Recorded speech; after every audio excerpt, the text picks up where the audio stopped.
In a move that's sending shockwaves through the tech and privacy communities alike, Apple and Google have removed the IceBlock app from their respective stores, a tool that let users monitor and share the locations of immigration and customs enforcement activity in real time. This removal has ignited a heated debate across social media, legal circles, and privacy forums. On one side, critics argue that both Apple and Google are once again exerting control over speech and information, quietly shaping the digital landscape by deciding what people can and cannot access. On the other side, supporters of the takedown claim that the app's functionality could interfere with law enforcement operations, putting national security at risk. According to multiple reports, the IceBlock app had grown rapidly in popularity, especially among advocacy groups and immigrant communities who viewed it as a transparency tool, not a threat. Users claimed it allowed families to avoid dangerous raids and track ICE activity near schools, workplaces, and neighborhoods. However, that same crowdsourced transparency may have also been its undoing.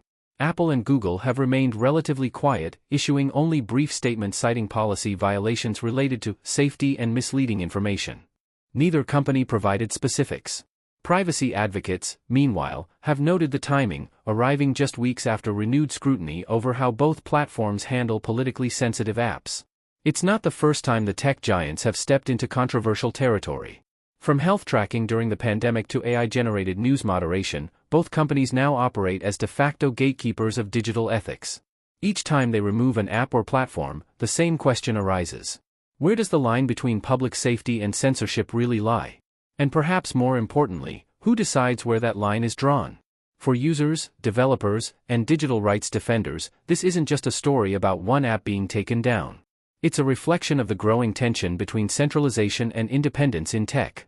Every time Apple or Google acts as arbiter of acceptable use, the internet takes another small step toward a curated experience, one increasingly designed by algorithms, policies, and public relations teams, rather than people. Yet despite the backlash, there's no sign of these corporate decisions slowing down. If anything, Apple and Google seem to be doubling down, reframing their power as responsibility, and reinforcing the notion that trust and safety depend on control.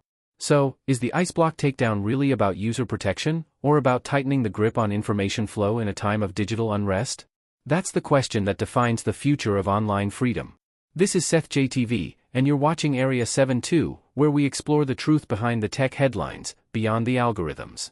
Stay curious, stay alert, and remember, the future of freedom is only as open as the platforms that shape it.